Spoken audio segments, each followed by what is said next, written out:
How you going, Tim? Everybody loves Melbourne traffic, right? I think I'm onto my seventh double espresso for this morning, but it's good. This camera, that's a good warm-up. Now we're going to start. I wanted to make this video today and show the people of Goldstein the real me, because I think people build these caricatures of political candidates or people in public life, and when they actually see the unvarnished, the real person, they get a real sense of who they are and what makes them tick. Last few months have been challenging. Last 3 years have been challenging.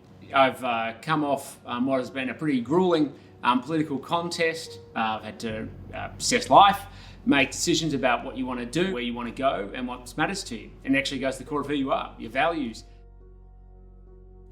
I've always said that Goldstein's a really special part of Australia because it's the values of the community that are so important. It's a community that takes care of itself, supports one another, understands a special space of responsibility in the heart of the country. That's why it's always been my political home, because I felt most politically aligned to the community and what it believes in and what it wants for the country.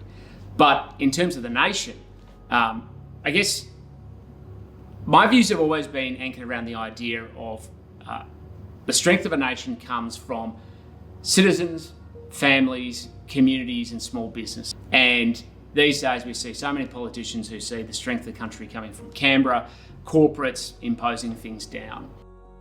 Can you tell us the Tim Wilson story? My parents ran pubs when I was a kid, and I grew up on top of them, the Royal Oak in Richmond, the Royal Arcade in the CBD. I learned to ride a bicycle on Little Collins Street. One of the awesome things about growing up in pubs is as a kid's birthday party, there's unlimited soft drink and unlimited chips. Not sure it's healthy, but at the time it was cool. Secondary school was a really challenging time in my life. Around the age of 12, I obviously started becoming aware of the fact that I was gay, and I was really struggled with that. Didn't really understand who I was or where I fit into the world. Throughout my secondary years, basically my personality got completely sucked away from me. It's because when I came out at the age of 18, and this is a very personal story, I made a choice to confront the biggest bully that I'd ever faced in my life. And once I conquered that, one, my personality came back with all of its complexity. And when that came back, I realized I have already properly conquered one of my biggest challenges in my life. The challenge that the rest of the world throws at me hasn't bothered me so much. The problem is, would that 14 or 15-year-old self be ready to hear it?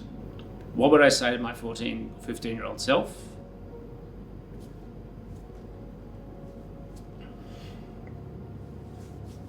You're going to have an amazing life.